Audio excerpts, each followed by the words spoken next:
Hello friends, स्वागत है एक बार फिर से आपका नॉलेज जोन पर। आज हम लोगों का जो टॉपिक है वो है रीजनिंग के काफ़ी महत्वपूर्ण क्वेश्चनों के बारे में हम लोग इसमें डिस्कस करने वाले हैं, जिसमें टॉप 5 क्वेश्चनों को हम लोग देखेंगे जो कि बहुत ही इंपॉर्टेंट है। इसमें इंपॉर्टेंट लिखने की आवश्यकता ही नहीं है क्योंकि ये बहुत ही इंपॉर्टेंट सिलेक्टेड क्वेश्चन है, 5 के 5 हो। तो चलिए हम लोग पहले क्वेश्चन पर चलते हैं और पहला क्वेश्चन हमारा यहाँ पर हो जाता है कि एक विशिष्ट कोड भाषा में बैड को, यहाँ पे देख सकते हैं BAD को 7 लिखा जाता है तथा SAP को 9 लिखा जाता है, तो इस कोड भाषा में बैन को क्या लिखा जाएगा या किस प्रकार लिखा जाएगा। बहुत ही इंपॉर्टेंट क्वेश्चन। आप यहाँ पे देखें अगर तो यहाँ पे लिखा है बैड, BAD को 7 लिखा जाता है। तो अगर हम आपको बताते चलें कि B का जो नंबरिंग होता है वो आपको पता होगा, जो B का नंबरिंग होता है वो होता है 2। B का जो नंबरिंग होता है वो कितना होता है, 2 होता है।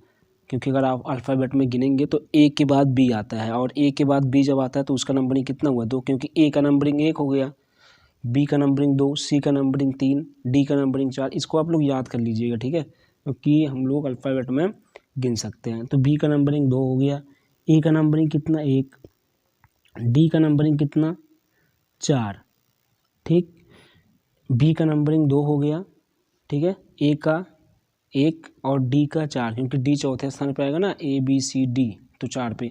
A पहले स्थान पे आएगा, A तो उसका 1, B दूसरे पे आएगा तो उसका 2। अब देखिए ये 7 है, इन बैड को हम लोग 7 यहाँ पे लिखा जाता है, ऐसा बोला गया है क्वेश्चन में। तो ये 7 कैसे मिलेगा, क्योंकि B का नंबरिंग 2 हो गया, A का 1 हो गया और D का 4 हो गया, तो 7 कैसे मिलेगा। 7 देखिए यहाँ पे प्राप्त करने के लिए अगर देखा जाए तो इन तीनों को जोड़ दिया जाए, अगर अलग अलग है जो, इसको जोड़ दिया जाए तो हो सके कि 7 प्राप्त हो जाए, अलग अलग एक एक डिजिट को। तो देखिए 2 को जोड़ेंगे और 1 को और 4 को जोड़ेंगे तो कितना होगा, देखिए 2 और 1 3 और 4 7, तो यहाँ से 7 मिल जाएगा, ठीक। चलिए अब इसके बाद यहाँ पे SAP को देखेंगे। अगर इसमें भी इसके डिजिट को, यानी इसके नंबरिंग वाले डिजिट को अकेला अकेला जोड़ने पर, अलग अलग जोड़ने पर अगर 9 प्राप्त हो जाता है तो काम बन जाएगा। तो उसी प्रकार हम लोग बैन को भी कर लेंगे, ठीक है। चलिए एक चीज़ और हम लोग यहाँ पे ध्यान दे सकते हैं कि अगर देखा जाए तो यहाँ BAD 3 लेटर्स हैं और 3 लेटर्स से हमको एक डिजिट का अंक प्राप्त हो रहा है। इसी प्रकार यहाँ SAP, ये भी 3 लेटर्स है, तो इससे भी हमको एक डिजिट का अंक प्राप्त हो रहा है। तो इससे ये स्पष्ट होता है ना कि BAN जो है वो भी 3 लेटर्स का है, तो यहाँ भी जो अंक प्राप्त होगा वो एक ही डिजिट का ही प्राप्त होगा, ठीक है। इससे हम लोग अनुमान लगा सकते हैं। अब यहाँ पे देखिए ऑप्शन में बाय द वे अगर यहाँ 2 डिजिट का कोई भी संख्या दिया होता है ना तो उसको हम लोग पहले क्रॉस कर देते, गलत कर देते, क्योंकि वो सही नहीं हो सकता था। बट ऑप्शन में अगर देखेंगे तो सब एक एक डिजिट के ही है, ठीक है। इससे ये स्पष्ट होता है कि यहाँ पे एक ही डिजिट का आंसर आएगा। अगर बाय द वे यहाँ 2 डिजिट का कोई भी ऑप्शन में दिया होता है ना तो उसको हम लोग पहले क्रॉस कर देते, क्योंकि यहाँ पे आप देखने से पता चल रहा है, ठीक है। तो चलिए अब हम लोग यहाँ SAP को देखेंगे। तो S का जो नंबरिंग होता है, S का जो नंबरिंग होता है वो होता है 19। कितना होता है, 19 होता है। A का तो एक ही होगा। P का जो नंबरिंग होता है वो होता है 16। अब अगर आप देखेंगे तो 19, 1 और 16 को अगर आप जोड़ेंगे तो 19 और 1 जोड़ेंगे 20 हो जाएगा, और 16 जोड़ेंगे तो 20 और 16 हो जाएगा 36। कितना हो जाएगा, 36 हो जाएगा।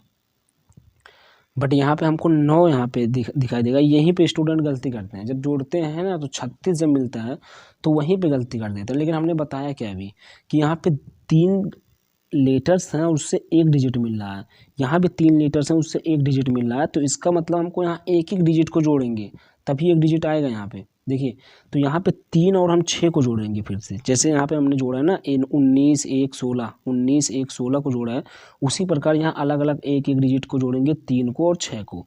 तो 3 और 6 को जोड़ेंगे तो हमें 9 मिल जाएगा। इसको, ये वाले को 3 और 6 को जोड़ेंगे तो 9 मिल जाएगा। ये वाली संख्या प्राप्त हो जा रही है। तो इससे स्पष्ट है कि बैन को भी हम इसी प्रकार जोड़ सकते हैं। तो B का देखिए, B की जो नंबरिंग होती है वो होती है 2, सबको पता है, ठीक है। A की जो नंबरिंग होती है वो होती है 1, N की जो नंबरिंग होती है वो होती है 14, ठीक है। N की जो नंबरिंग होती है वो होती है 14। अब देखिए 2, 1 और 14 यहाँ पे है, इसको जोड़िए तो 2 और 1 3 हो गया, और 14 यानी 14 में 3 जोड़ेंगे तो 17 हो जाएगा। बट 2 डिजिट का अंक हमको नहीं चाहिए, क्योंकि यहाँ 2 डिजिट का अंक नहीं आएगा, तो इसको अलग अलग जोड़ेंगे, 1 को जोड़ेंगे और 7 को अलग अलग। तो 1 और 7 को जोड़ोगे कितना होगा, 1 और 7 को जोड़ोगे तो हो जाएगा 8, ठीक है। इस कंडीशन पे जो आपका आंसर बनेगा यहाँ से वो 8 बनेगा। तो 8 यहाँ पे कहाँ दिखाई दे रहा है? ऑप्शन नंबर ए पर दिखाई दे रहा है 8, तो ये आपका ऑप्शन नंबर ए सही हो जाएगा, ठीक है। 8 यहाँ पे है तो आपका ऑप्शन नंबर ए सही हो जाएगा। ये बहुत ही इंपॉर्टेंट क्वेश्चन है, इस बात को आप लोग ध्यान में रखेंगे, और जिसमें जितने हैं सबके सब इंपॉर्टेंट है। चलिए अगले प्रश्न पे चलेंगे हम लोग। ये है कि एक स्त्री की ओर संकेत करते हुए रोहित ने कहा, किसने कहा? रोहित ने कहा, वह मेरे पिता की पत्नी के पुत्र की पुत्री की बहन है, ठीक है। ब्लड रिलेशन का क्वेश्चन है, most important question, selected question, एकदम बता देते हैं कि एग्जाम में ऐसे क्वेश्चन अक्सर आया करते हैं, ठीक है। इस बात को आप लोग ध्यान में रखेंगे, ठीक है। पुत्री की बहन है, वह स्त्री रोहित से किस प्रकार संबंधित है, ठीक है। फिर से एक बार पढ़ देते हैं क्वेश्चन को, कि एक स्त्री की ओर संकेत करते हुए रोहित ने कहा, ठीक है, कि वह मेरे पिता की पत्नी के पुत्र की पुत्री की बहन है, तो वह स्त्री रोहित से किस प्रकार संबंधित है। एक चीज़ ध्यान रखेंगे आप लोग, ठीक है। जब भी ऐसे क्वेश्चन आए ना, तो जो रोहित ने कहा या कुछ कोई भी नाम देके बोल देता, तो उसको अपने आप को मान लेना चाहिए, और अपने आप सोचना चाहिए कि मेरे फादर फिर मेरी मदर, ऐसा करके सोचना चाहिए। तो उससे ना बड़े आसानी से क्वेश्चन सॉल्व हो जाते हैं। तो चलिए अभी हम दिखाते हैं आपको कैसे। देखिए, एक स्त्री की ओर संकेत करते हुए रोहित ने कहा, ठीक है, रोहित ने कहा, वह मेरे पिता की पत्नी, भाई मेरे पिता की पत्नी, मेरे पिता की पत्नी क्या कहलाएगी? मम्मी कहलाएंगी कि नहीं कहलाएंगी? पिता की पत्नी क्या कहलाएंगी? मम्मी। तो मान लेते हैं ये मम्मी हो गई, ठीक है, रोहित की मम्मी हो गई, ठीक है, क्योंकि वह मेरे पिता की पत्नी, यानी रोहित ने कहा ना वह मेरे पिता की पत्नी, यानी पिता की पत्नी कौन हो गई? मम्मी हो गई। यहाँ पत्नी तक हम लोग आ चुके हैं, ठीक है।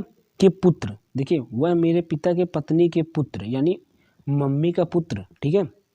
अब देखिए रोहित भी तो अपने मम्मी का पुत्र है, रोहित भी तो अपने मम्मी का पुत्र, और हो सकता है कि उसका कोई भाई भी हो, वो भी अपने मम्मी का पुत्र ही होगा, यानी रोहित का अगर कोई भाई होगा तो वो भी तो उसी मम्मी का पुत्र होगा। आया बात समझ में?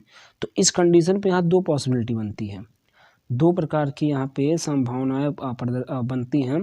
एक तो देखिए उसका भाई भी हो सकता है, और एक रोहित खुद हो सकता है। दो कंडीशन यहाँ बन रहे हैं, ठीक है। एक उसका भाई का, ठीक, और एक रोहित का। हो सकता है कि उसका भाई भी हो, बट अगर यहाँ पे कंडीशन में इकलौता पुत्र दिया होता ना, यहाँ पे इस जगह पर इकलौता लिख दिया होता, तो इससे ये होता कि ये केवल एक पुत्र की बात हो रही है, उस कंडीशन पे उसके भाई का होने का कोई चांस ही नहीं था। बट इकलौता दिया नहीं गया, तो यहाँ पे दो कंडीशन बनेंगे, हो सकता है कि उसका भाई भी हो, ये ठीक है। अगर इकलौता लिखा होता तो वहाँ पे भाई बनने का कोई चांस ही नहीं था, तब वहाँ रोहित की ही बात होती। बट यहाँ पे इकलौता वर्ड, इकलौता लिखा नहीं गया, तो इसलिए यहाँ पे दो कंडीशन बनेंगे, हो सकता है उसके भाई भी हों, ठीक है। यानी पत्नी के पुत्र, अब पत्नी के पुत्र यानी उसकी मम्मी के पुत्र, तो उसका भाई भी हो सकता है और वो भी हो सकता है, ठीक है। यहाँ हमने भाई लिख दिया है, ये भाई है और ये रोहित खुद है। पत्नी के पुत्र, ठीक है, यानी उसके भाई है वो, की पुत्री। अब देखिए, अब यहाँ पे दो कंडीशन है, अब इनकी या तो उसके भाई की पुत्री की बात होगी या रोहित की पुत्री की बात होगी। तो यहाँ देखिए इसके भाई की पुत्री, ये हमने कर दिया, या फिर रोहित की भी पुत्री हो सकती है, ये हमने कर दिया, ठीक है। अब ये पुत्री हो गई किसकी? एक तो उसकी भाई की भी हो सकती है, या फिर रोहित की भी पुत्री हो सकती है, ठीक है। पुत्री की बहन, अब देखिए पुत्री की बहन क्या कहलाएगी? वो भी तो पुत्री ही होगी अगर, तो ये भी हमने इसका बहन कर दिया, ठीक है। तो ये बहन है तो ये भी पुत्री ही है। अब इससे इसका इधर इसका भी कर देते हैं, ये समझ लो ये भी पुत्री है, ठीक है। अब यहाँ देखेंगे पुत्री की बहन, वह स्त्री रोहित से किस प्रकार संबंधित है। देखिए अगर रोहित की बात किया जाए, यहाँ देखिए अगर रोहित की बात किया जाए तो रोहित की पुत्री की बहन भी तो उसकी रोहित की क्या होगी? पुत्री ही कहलाएगी। अगर मान लेते हैं कोई व्यक्ति है, उसकी बेटी, पुत्री का मतलब बेटी, उसकी बेटी का बहन, तो वो भी तो उसकी बेटी कहलाएगी, पुत्री कहलाएगी। तो अगर रोहित की बात किया जाए तो वो पुत्री कहलाएगी। अगर उसके भाई की बात किया जाए तो देखिए भाई की जो पुत्री होती है ना, वो उस, जैसे मान लेते हैं आपके भाई हैं, भैया हैं, तो उसकी पुत्री, उनकी पुत्री तो आपकी क्या कहलाएगी? भतीजी कहलाएगी, हैं। अब उनकी अगर दो पुत्री हैं तो दोनों भतीजी कहलाएंगी ना। अगर दो पुत्रियां हैं, बहन है दोनों, तो वो दोनों आपकी भतीजी कहलाएंगी। इस कंडीशन में अगर उनकी भाई की बात किया जाए तो भतीजी कहलाएगी। यहाँ दो कंडीशन बन रहे थे, एक तो रोहित की, एक तो उसके भाई की, ठीक है। तो यहाँ अगर रोहित की बात किया जाए तो पुत्री, अगर रोहित के भाई की बात किया जाए तो वो भतीजी। तो ऑप्शन ए और सी तो बिल्कुल नहीं सही होगा, क्योंकि ये दोनों अलग अलग हैं, इसलिए हम लोग ऑप्शन डी में देख सकते हैं। ऑप्शन डी में लिखा है पुत्री अथवा भतीजी, तो ये ऑप्शन आपका सही हो जाएगा, क्योंकि यहाँ पॉसिबिलिटी बन रहा था उसके भाई का और रोहित का। ठीक है, तो ये क्वेश्चन आपका, क्वेश्चन जो ऑप्शन डी है पुत्री अथवा भतीजी, वो आपका सही हो जाएगा। आया बात समझ में? तो चलिए दिए गए विकल्पों में से संबंधित संख्या को चुनिए। बहुत ही इंपॉर्टेंट क्वेश्चन है, इस बात को आप लोग ध्यान में रखेंगे, काफ़ी इंपॉर्टेंट क्वेश्चन है। यहाँ पे ऑप्शन आपके पास दिए गए हैं, आप ऑप्शन को देख सकते हैं। लेकिन ऐसे क्वेश्चन जो आते हैं ना, हमारे दिमाग में बस एक ही ख्याल आता है कि इसका गुणा इसके साथ किया जाए और इसका गुणा इसके साथ किया जाए, उसके बाद आंसर निकाल दिया जाए। ठीक, बट ये अगर हम यहाँ पे देखें तो इसका गुणा इसमें, इसको यक्स मान लेते हैं। बहुत लड़के ऐसे होते हैं ना, इसको यक्स मान लेते हैं जिसका मान हमको बताना होता है। जैसे यहाँ इस प्रश्नवाचक की जगह पे यक्स मान लेंगे, ठीक है, प्रश्नवाचक की जगह पे यक्स मान लेंगे और इसका फिर यक्स के साथ गुणा कर देंगे 3 का यक्स के साथ, और इसका गुणा 30 का 7 के साथ। ठीक है, उसके बाद 3 डिवाइड में चला जाएगा, फिर 3 से इसको काट देंगे 10 बार में, फिर यक्स का मान आ जाएगा यहाँ से 70। बट अगर आप देखेंगे ना तो 70 आपको कहीं दिखाई नहीं दे रहा है, 70 आपको ऑप्शन में कहीं भी दिखाई ही नहीं दे रहा है। ठीक है, तो ऐसे यहाँ पे अगर आप लगाएंगे तो यहाँ पे आपको आंसर ही नहीं मिलने वाला है, इस बात को आप लोग रखेंगे ध्यान में। ठीक है, तो चलिए हम बताते हैं इसको किस प्रकार लगाया जाएगा। ठीक है, किस प्रकार लगाया जाएगा इसको हम आपको बताते हैं फिलहाल। ठीक, चलिए यहाँ देखिए 30 का संबंध ना, 30 का संबंध, सॉरी 3 का संबंध किससे है? 30 से है। 3 का संबंध किससे है? 30 से है। इसी प्रकार 7 का संबंध किससे होगा? ये क्वेश्चन है आपका। 3 का जो संबंध है वो आपका 30 से है, तो 7 का संबंध किससे होगा ये आपको बताना है। 7 का संबंध किससे होगा? ठीक है, तो ऐसे क्वेश्चन में हम लोग क्या करेंगे, देखिए एक रिलेशन खोजते हैं। देखिए 30 का संबंध, सॉरी 3 का संबंध 30 से कैसे हो सकता है भाई? अगर हम 3 में 10 का गुणा कर दें तो 30 हो जाएगा। अगर 3 में हम 10 का गुणा कर दें तो ये 30, इसका संबंध जिससे वो मिल जाएगा। इसी प्रकार 7 में भी हमने 10 से गुणा कर देना है तो 70 हो जाएगा, बट 70 ऑप्शन में है ही नहीं। इसके पहले बार आंसर भी 70 ही आया था। ठीक है, तो 70 ऑप्शन में है नहीं, तो ये संबंध इस प्रकार हम लोग लगाएंगे तो आंसर ही नहीं मिल रहा है जो कि आपके ऑप्शन में है। तो फिर क्या करें, दूसरा कोई संबंध खोजते हैं। दूसरा संबंध खोजें। यहाँ पे अगर हम देखिए 3 का यहाँ पे हम कर देते हैं क्यूब, 3 का क्यूब कर दें तो कितना होगा? 3 त्रिक 9 त्रिक 27, कितना होगा? 27 होगा। अगर 3 का हम क्यूब कर दें तो कितना होगा? 27 होगा। और 27 में अगर 3 को हम जोड़ दें तो 30 हो जाएगा। ये ऑप्शन यहाँ से मिल रहा, अगर यही इस पर भी पालन कर जाए तो आंसर सही माना जाएगा। तो यहाँ पे हमने 7 का कर देना है क्यूब और फिर उसमें भी हमने 7 को जोड़ देना। देखिए यहाँ 3 था तो हमने 3 का क्यूब करके 3 जोड़ा है, यहाँ 7 है, यहाँ पे 7 है तो 7 का क्यूब करके 7 जोड़ेंगे। आया बात समझ में? यहाँ 3 था तो 3 का क्यूब करके हमने 3 जोड़ दिया, यहाँ 7 है तो 7 का क्यूब करके हमने 7 जोड़ना है। तो 7 का क्यूब कितना होता है? 7 का क्यूब कितना होता है? 343 होता है। ये बात आप लोग ध्यान रखेंगे। 7 गुणे 7 गुणे 7 करेंगे तो 343 होगा और इसमें आपको 7 जोड़ देना है। तो 343 में जब 7 जोड़ेंगे तो 350 हो जाएगा। ये आपका ऑप्शन सही होगा, 350 यानी 350। ये आपका ऑप्शन नंबर डी जो दिखाई दे रहा है वो आपका सही हो जाएगा, 350। ठीक है, चलिए अगले प्रश्न में चलिए। दिए गए विकल्पों में लुप्त संख्या ज्ञात कीजिए। ठीक है, लुप्त संख्या कैसे ज्ञात करेंगे? अब देखिए यहाँ पर रिलेशन के लिए आपको 2 चित्र पहले ही दिया गया है कि उसको देखिए और रिलेशन आप खोजिए।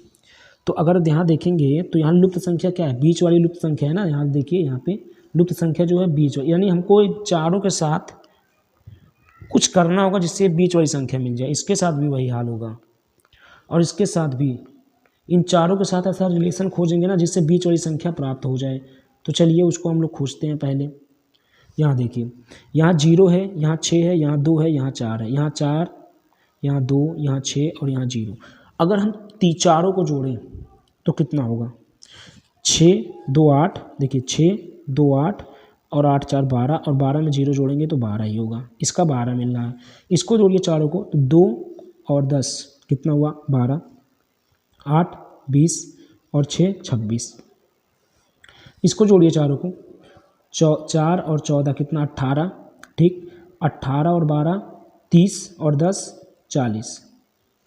ये हमने चारों को जोड़ लिया, उसके जो बाहर बाहर है पंख पे जो अंक है उसको हमने जोड़ लिया। यहाँ देखिए यहाँ 12 आ रहा है, जबकि इसके बीच में कितना है 10, तो 12 में से अगर हम 2 को माइनस कर दें तो 10 मिल जाएगा बीच वाली संख्या। यहाँ कितना आ रहा है 26, 26 में से अगर हमने 2 को माइनस कर देना है तो बीच वाली संख्या मिल जाएगा। 2 का हमने माइनस देखिए यहाँ भी किया तो मिल गया, यहाँ भी 2 हमने माइनस किया तो ये बीच वाली संख्या मिल गया, तो यहाँ भी माइनस करेंगे 2 तो हमें बीच वाली संख्या मिल जाएगी। कितना आएगा 38, कितना आएगा 38। यानी यहाँ पे जो आपका ऑप्शन नंबर सी है 38, आपको ऑप्शन नंबर सी दिखाई दे रहा है 38, वो आपका सही हो जाएगा।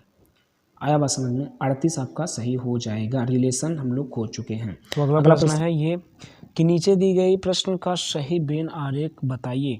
अब यहाँ पे अगर आप देखेंगे ना तो यहाँ पे लिखा है भारत, श्रीलंका और एशिया, ठीक है, और यहाँ पे 4 के 4 बेन आरेख है, इसी में से बताना कि कौन सा बेन आरेख सही है, ठीक है। तो ऐसे क्वेश्चन भी इंपॉर्टेंट होते हैं, बहुत इंपॉर्टेंट होते हैं, इस बात को आप लोग ध्यान में रखेंगे। तो चलिए यहाँ पे देखते हैं ना, यहाँ पे देखिए कुछ ना कुछ हम इन तीनों के बीच में लॉजिक खोजेंगे, क्योंकि जो रीजनिंग के प्रश्न होते हैं वहाँ पे जो भी आपको कंडीशन दिया रहता है उसमें लॉजिक होता ही होता है, उसी को खोजना होता है। तो यहाँ पे देखिए, यहाँ भारत है, श्रीलंका और एशिया। अगर हम यहाँ पे ध्यान से देखें तो एशिया के अंतर्गत ही ये दोनों देश आते हैं, भारत और श्रीलंका दोनों एशिया के अंतर्गत ही आते हैं। तो इसका मतलब यहाँ जो एशिया है ना वो एक बड़ा सा बॉक्स हो गया और इसके अंतर्गत ये दोनों देश आते हैं। अब देखिए यहाँ पे पहले वाले ऑप्शन जो बता रहा है, देखिए एशिया तो ये बड़ा वाला ही होगा जो सबसे बड़ा है, ऊपर वाला परत, ये ऊपर वाला परत सबसे बड़ा वाला ये एशिया हो गया, ठीक। उसके बाद क्या है, भारत मान लेते हैं, दूसरे वाला जो रेखा है वो भारत है, और जब सबसे छोटी वाली गोला है वो श्रीलंका है। क्या ये सही हो सकता है? मान लेते हैं ये एशिया है, ये तो हमने मान लिया कि एशिया है, इसके अंतर्गत भारत आता है, ये भी चलो ठीक है, बट भारत के अंतर्गत थोड़ी ना श्रीलंका आता है। यहाँ पे देखा जाए तो इसके नीचे में ये ना, ये इसका मतलब हो गया कि श्रीलंका भारत के अंदर आता है, ये पहला बेन आरेख ये बता रहा है। ये तो गलत हो गया ना, क्योंकि श्रीलंका तो अदर कंट्री है, वो भारत के अंदर थोड़ी ना आता है। तो ये वाला ऑप्शन पहले गलत हो गया। एक चीज़ और ध्यान दीजिएगा, जो ऑप्शन नंबर ये ना है, ये पहले ही गलत है, क्योंकि ये इसका मतलब हो गया कि मान लेते हैं ये वाला जो बड़ा वाला गोला है ये एशिया हो गया और ये भारत हो गया और ये श्रीलंका हो गया। इसका मतलब क्या हुआ कि ये तीनों के तीनों अलग हैं, एशिया अलग है, भारत अलग है और ये श्रीलंका अलग है। ये तो भाई गड़बड़ है, क्योंकि एशिया के अंदर ही आते हैं ना तीनों, इन एशिया के अंतर्गत ही आते हैं तीनों। तो ये भी ऑप्शन आपका गलत हो गया। चलिए ये भी गलत हो गया, ये भी, ये इस पे आते हैं। यहाँ देखिए, ये मान लेते हैं ये वाला जो बड़ा वाला गोला है ये हो गया एशिया और ये हो गया भारत, ये हो गया श्रीलंका, ये बिल्कुल सही है, ठीक है, कोई दिक्कत नहीं है, ये बिल्कुल सही है। यहाँ तो एक ही आपका, ये तो पहले से गलत हो जाएगा, क्योंकि यहाँ पे देखिए ये मान लेते हैं एशिया और यहाँ पे एक ही कंट्री दर्शाया गया है, तो ये तो पहले ही गलत हो जाएगा, क्योंकि यहाँ पे 2 कंट्रियाँ हैं ना।